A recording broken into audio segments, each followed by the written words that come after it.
All right, hello. My name is Robert DeBlois, and before I start my class, I want you to close your eyes and listen to my voice. Go ahead.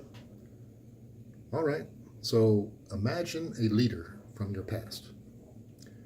It can be a parent, a coach, a teacher, a boss, or for those of you who presently are serving or have served in the military, you can use an officer or a non-commissioned officer.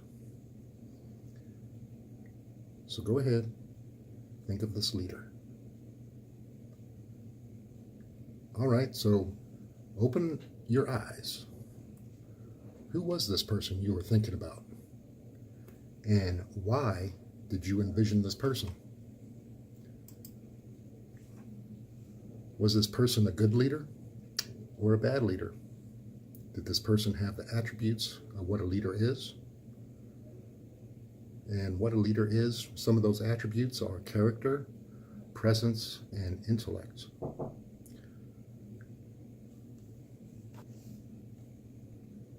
Did this leader have the competencies of what a leader is? Were they able to lead, develop, and achieve? Since I can't elicit your feedback, I will tell you who I was envisioning. And this person was Drill Sergeant Atkinson. So in 1984, February of 1984, I and a diverse group of individuals from all over the United States met Drill Sergeant Atkinson. He didn't say much to us at our initial meeting. He let the other drill sergeants in the company we were assigned to indoctrinate us. So why didn't Drill Sergeant Atkinson take part in what is typically called a shark attack? We found out later. Drill Sergeant Atkinson communicated to us differently than the other drill sergeants. He didn't talk at us or yell at us. He talked to us. He told us stories on why what we were experiencing and learning was important. Drill Sergeant Atkinson treated us as soldiers. Not so much with the other drill sergeants. And some of you know what I'm talking about. This simple act by Drill Sergeant Atkinson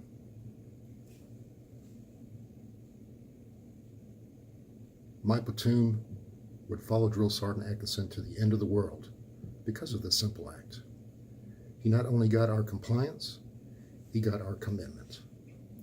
That is why 34 years later, I remember Drill Sergeant Atkinson.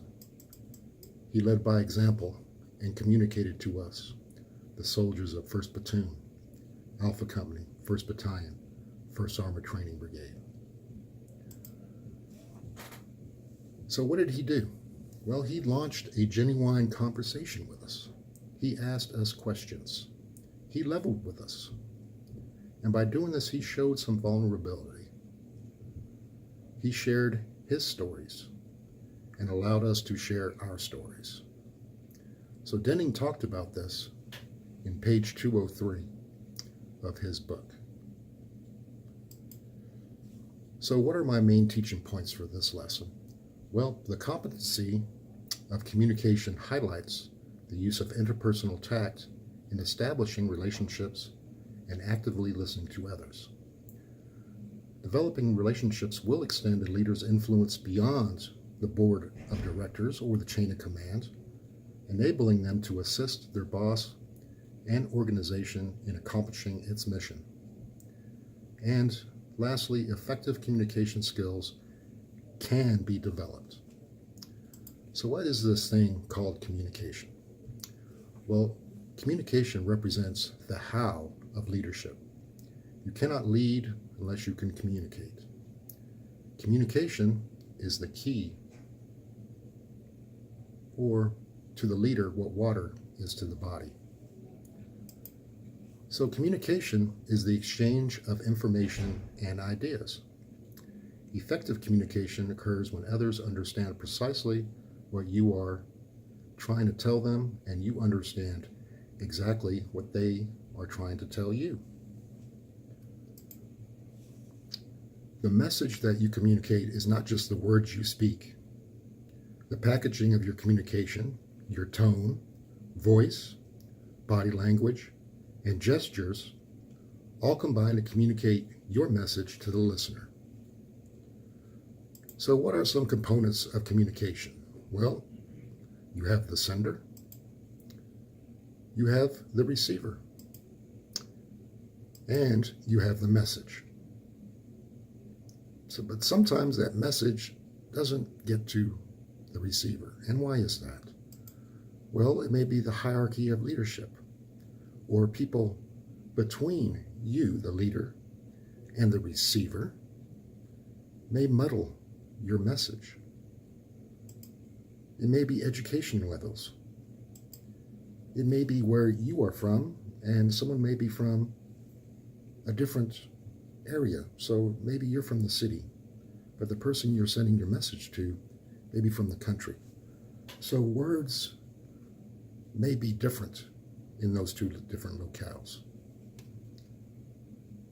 And then you just have chaos. Sometimes units or organizations have chaos. So how do you, the sender, make sure that the receiver is actually understanding your message? It's called feedback. You must get that from your receiver. That's how the sender makes sure that the receiver understands the message. So what are some traits that a leader must have in the communication? Well, one is interpersonal tact. So interpersonal tact is a conceptual component that affects a leader's intellect. Effectively interacting with others depends on knowing what others perceive.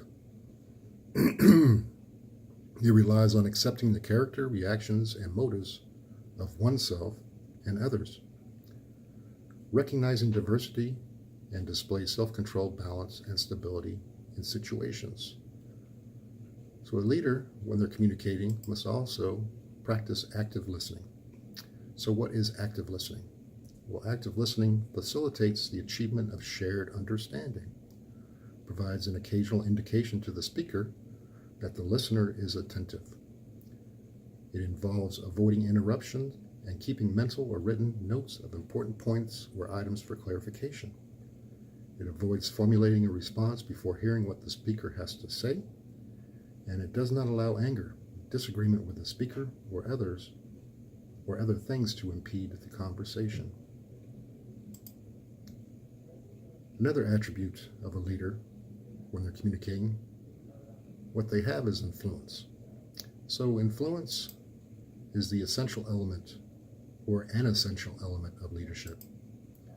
Influence refers to how people create and relay their messages, behaviors, and attitudes to affect the intentions, beliefs, behaviors, and attitudes of another person or group of people.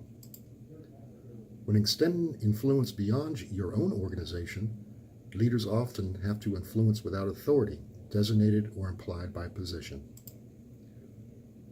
Trust. Trust enables influence. When high levels of trust exist, people are more willing and naturally accepting of influence, and influence is more likely to occur in multiple directions. Leaders must engage and communicate via multiple means. Face-to-face is the preferred method, but sometimes we can't do that.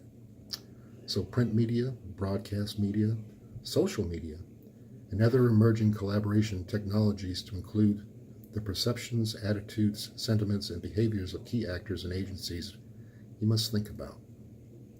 So how do we develop effective communication skills? Well, there's 10 steps you need to think about. The first is keep your message simple. 2, strive for brevity. Say only what you need to say, and remember, BLUF. That's an acronym in the military, and it's bottom line up front. Say what you mean. 3, tailor your message to your audience. Consider the cultural, social, and educational differences of your audience. 4, use stories Word pictures or visual aids to help and reinforce and retain a message. 5. Prepare and rehearse. Test your message with a sample audience to verify it will be understood as you intended. 6. Control your emotions. Remain composed and stay focused on the message during delivery. 7. Be aware of your body language. Ensure your nonverbal communication does not send a different message from the one you are sending verbally. 8.